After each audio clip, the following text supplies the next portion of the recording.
The talk about giving citizenship is nonsense. It won't be given because, frankly, the British government were a load of racists, and they could have given the citizenship to all the Hong Kong people, and they didn't do so because they didn't want people from Hong Kong coming to Britain. So all this type of thing is not going to occur. But this interference has not started with the House of Representatives and the American Congress recent discussions. What it started with is the question that for example, senators like Marco Rubio and others have been doing things like nominating Joshua Wong for the Nobel Peace Prize. They've given support from the organisations funded by the American Congress to people here. This was prepared a long time ago. It's not something new which the US Congress is doing. They've prepared it. These people are very determined. They want the separation of Hong Kong from China, which as I said, the United States would never agree to the separation of part of the United States from the United States, but they want to try to separate Hong Kong. These people can't be reasoned with. The situation in Hong Kong is a bringing together of two things. One, historically, which I'm afraid was created by my country, which is Britain. And you have to understand the peculiarity of Britain was it ruled its very big empire by dividing people.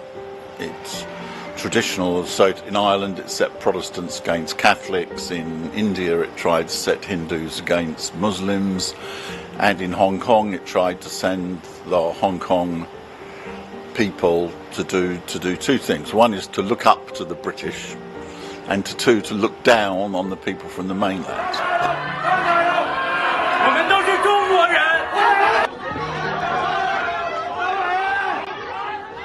That's the historical origin of what's happening in Hong Kong.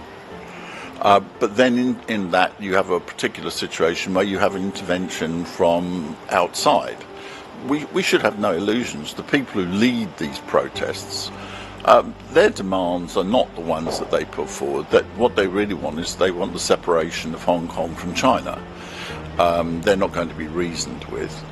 Now, they have absolutely no chance of success. I can give you a very explanation which would be very understandable to somebody in the West. Who is considered the greatest president of the United States? The greatest president of the United States is considered Abraham Lincoln.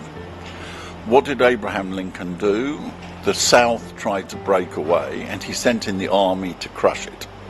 He unleashed very determined generals on it. It doesn't have to adopt the same methods that Lincoln did, but the point that Lincoln was making, there are no circumstances in which there will be a secession from the United States. And I think that there is just the same thing which happens with the people from Hong Kong, which is they have no chance of succeeding whatever. So I just think that what will happen is that these events will slowly die down.